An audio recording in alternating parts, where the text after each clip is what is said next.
Serious, detectives, police officers of Reddit, what case did you not care to find the answer? Why?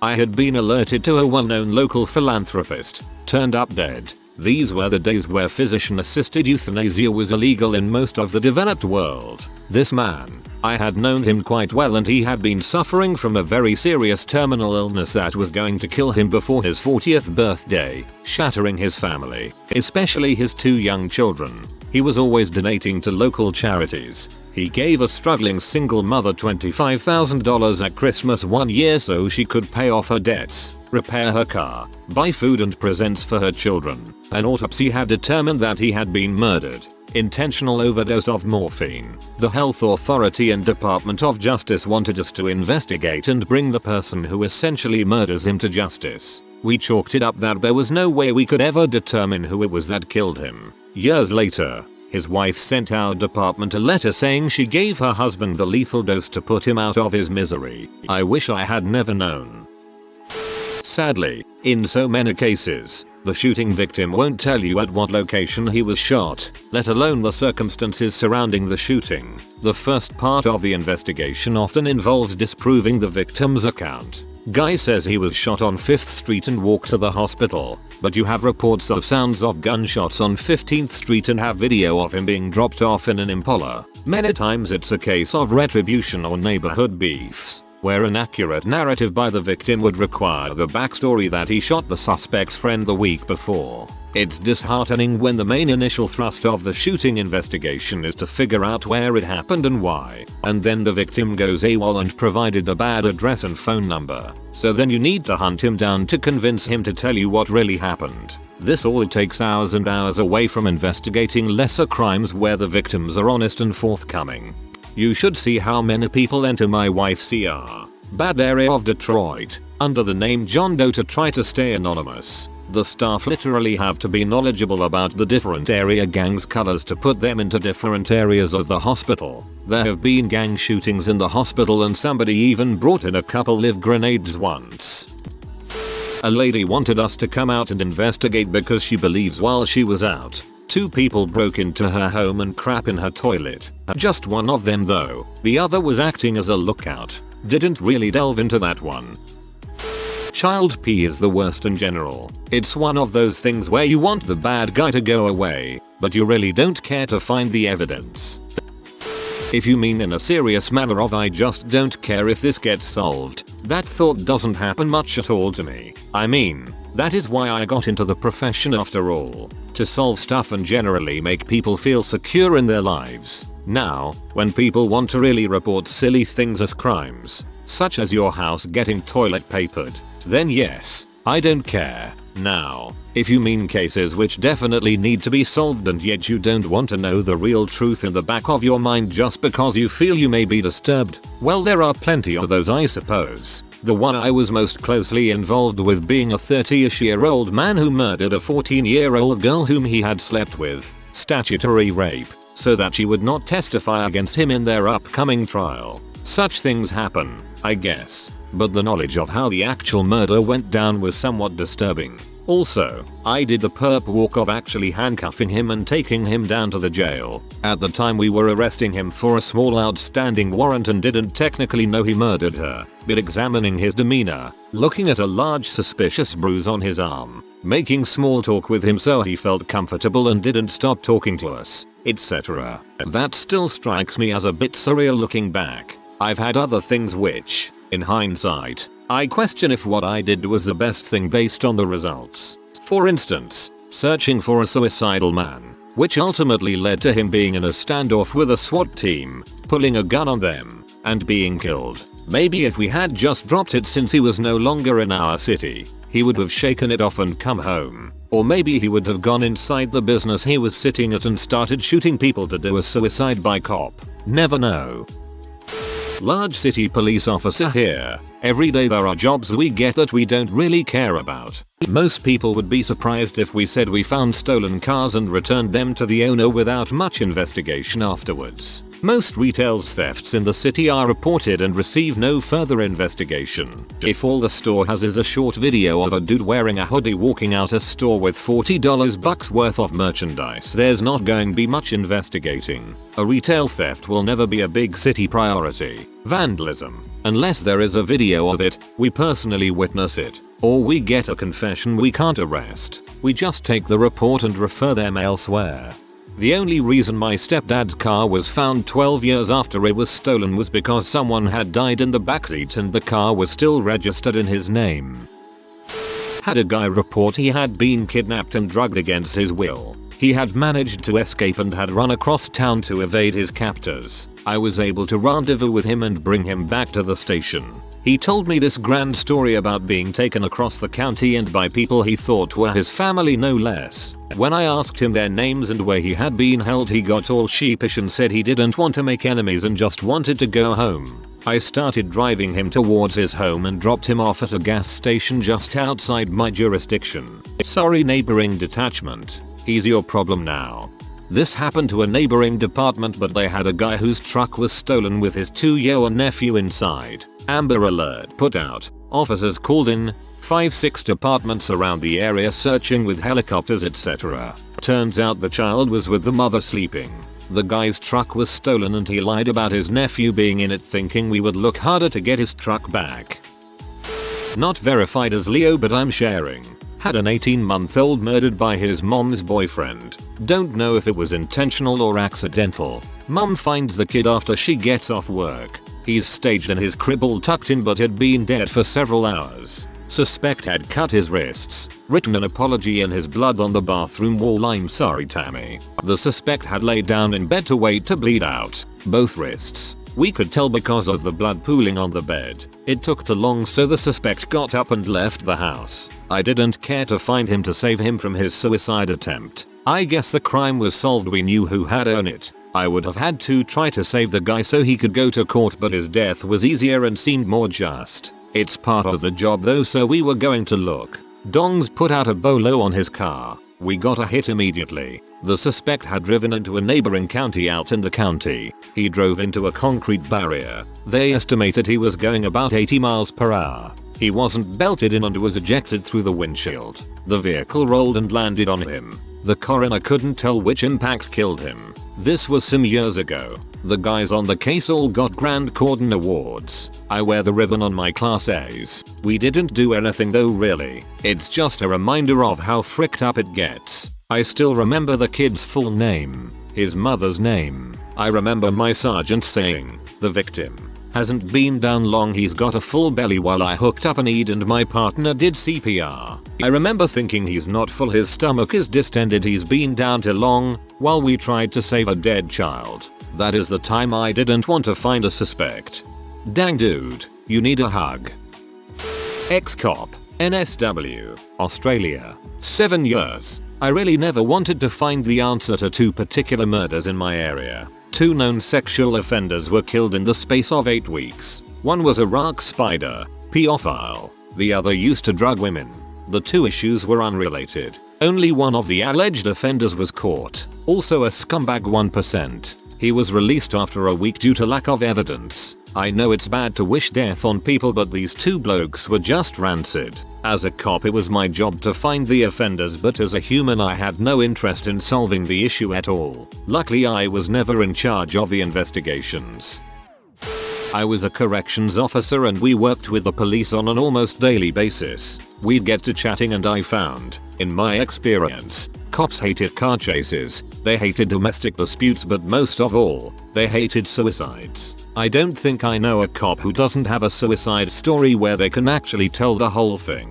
Being a cop and a prison CO puts you into contact with some of the lowest forms of human life. People for whom you couldn't shed a tear, but it's the innocent people, the victims of car accidents, suicides and families of victims that really bother us. As a CO, I had a little old lady who take a 4-hour bus ride to come to the prison to speak with her nephew. He was a real piece of crap, but she knit him sweaters, show him the sweaters and say, "I'll put this in the drawer for when you get out." She'd bring him food, which he could eat, and they'd talk, and one of the COs would drive her back to the bus station. She broke my heart. It's always the people left behind or those suffering that really get to us.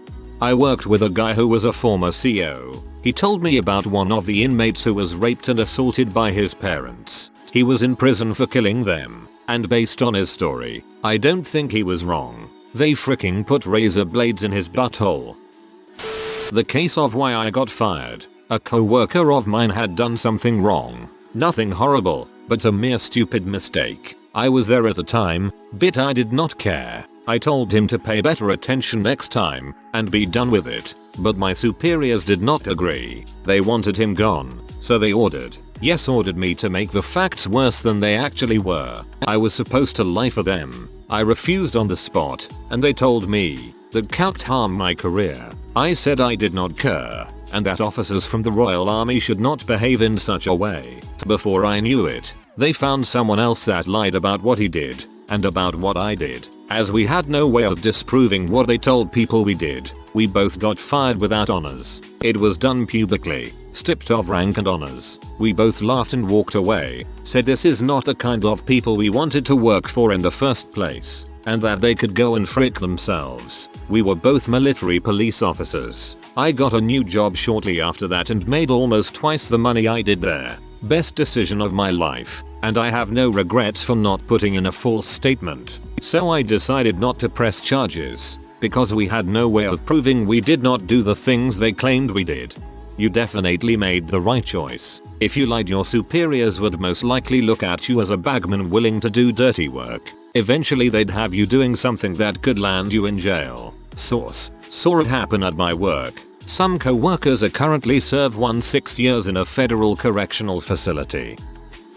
H with a nasty attitude screamed at me for 15 minutes about how a check one of her less scrupulous clients had given her had bounced, considering she didn't know who he was or where we could find him, and we weren't about to set up 24/7 surveillance to identify her John. We told her in no certain terms to next time, take cash. I hate SIDS. I have had to deal with a few of those in my time as an MP. Car chases are awesome the first time. After that you realize how freaking stupid they are. I heard once that most thieves will rely on the fact that the general populace believes that somebody else will intervene. From shoplifting to kidnapping, most people who witness a crime will hope somebody else saw it and did something. Personally, I rely on a thief's paranoia that I'm the dude who did. I saw it, I said something, and I will remember. So go ahead and make a scene, dude. I might lose my job, but you stand a chance at losing a little bit more. I'll have plenty of other jobs, but you will only have so many chances. That being said, I once helped these store detectives stop a guy who, once they got him to the back office, had stolen 2 quarts of motor oil and some baby formula. He broke down crying, saying he had a job interview the following Monday and his baby was hungry, and he had to make that interview come heck or high water. We gathered in a room without him and discussed it. Decided to let him go. I think my supervisor even bought the stuff for him. Or maybe I just want to remember it that way. Not one case or anything, but I would pay a lot of money to get rid of domestic violence if I could. And if I had a lot of money. Some of my worst memories of my time as an officer have to do with those calls. If it wasn't for the NSW Police, Australia, my little boy and I probably wouldn't be alive today. They did, and continue to do, the best they could saving us from my ex. 2 years later, still living in fear, but we are safer now because of them. Much respect. My uncle was a cop in Florida in the 90s. They were finding dead kids in by the interstate for maybe 5 years or so before my uncle retired. No suspects, kids abducted within 100 miles or so. At the peak, it'd be one body every 2 months, but usually they found to a year. Never been solved. After he retired, evidence photos in some of those cases got destroyed in a flood. For like 10 years after uncle's retirement, his department would call him when a similar case came through so he'd reproduce the details for them. He stopped responding to those requests at some point, said he wants to live the rest of his life without seeing another dead child. One lazy Sunday afternoon duty in North London, I got a call to a male going berserk in a residential house. As soon as I entered the house, having been let in by his girlfriend, this chap kicked off. He flew at me and I was forced to use my truncheon to quieten him down. as he lay on the floor. Though I know you. He was a member of a well-known 70s English pop group. Hey, this is a first, I thought. He then got up and tried to strangle me, and for several minutes. It seemed a lifetime. I was fighting for my life. Luckily the cavalry came in time, and before he knew it, he was covered in police. The London ambulance service arrived and a medical option was given. He's freaking mad, and someone had the bright idea to restrain him in a spinal restraint. He was put in said restraint, and seeing him burst the leather straps was quite disconcerting. Hey ho, we all jumped on him again. Ended alright in the end. It was a very heavy LSD trip that went wrong. He was very apologetic when he came out of it. Working at a monitoring company, PD in Houston are the worst to deal with. The dispatcher sounds like they hate their job and don't take info correctly. Also rude and take their time when a crime is taking place. California is a terrible place for us because they have the weirdest laws for homeless and how an affidavit works out. It's never good for the monitoring company and never good for the business the crime is happening in. Other states comply when we say what we do and that crime is happening live. They stay on the phone and even ask for an email to send raw footage to. Not Cali, not Houston. For example, Cali today did not let us dispatch out to a property where an individual was out on the floor in front of a shopping center passed out drunk. The dude had bottles around him and was knocked out, not clear if asleep or dead. They stated they couldn't dispatch out to the property because they can't disrupt people's sleep even if they're out on private property drunk off their butt. We reviews and the guy appeared to be alive, just asleep. In Houston, when my position was to dispatch PD out to a property, I've had multiple dispatches stall me, take unnecessary information about what's taking place, and have an attitude when I tried to give them more information about the individual's whereabouts and clothing. I was hung up on after attempting to gather information of ETA of the officers, and when I called dispatch back trying to figure out the operator's name or number, I was hung up on again. Just the main things I've noticed since I have to work with police, dispatch, and detectives since I saw the crime. Have worked at the monitoring company for about 1.5 years. You guys should. I assume you do. Play the recordings of the dispatch calls. Seems that's the only thing that get their attention. There was recently a dispatcher who was fired and had hung up on over 1,100 calls before she was caught. I always figured where there was one cockroach, there were many we don't see.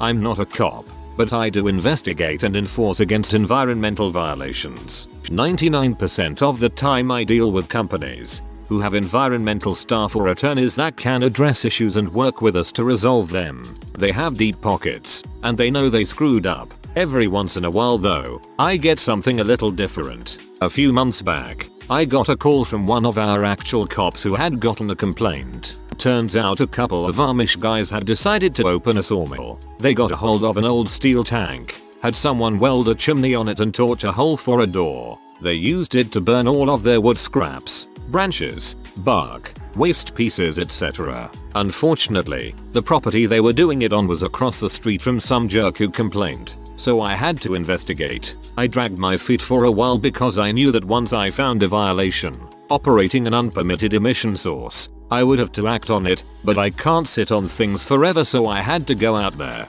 We explained everything to the gentlemen, who were confused but very nice about the whole situation. And fortunately our legal folks were fine with waiving any penalties so long as they stopped doing what they were doing. I really hope I didn't put those guys out of business. Not the cop, but the guy they didn't want to find. In 1983 stopped a guy that was beating a 6-year-old. I beat him pretty bad and got arrested when the cops got there. Several witnesses came forward and gave statements, and the cops ran a warrants and warrants check and found he had a conviction for crimes against children. Still don't know what that is, and a restraining order to stay away from children. The sergeant made me a deal on the scene. They would not charge me with aggravated assault if I left forgot they had me in custody. If you are new to the channel, you can subscribe. I publish new videos every day. Until then, check another video.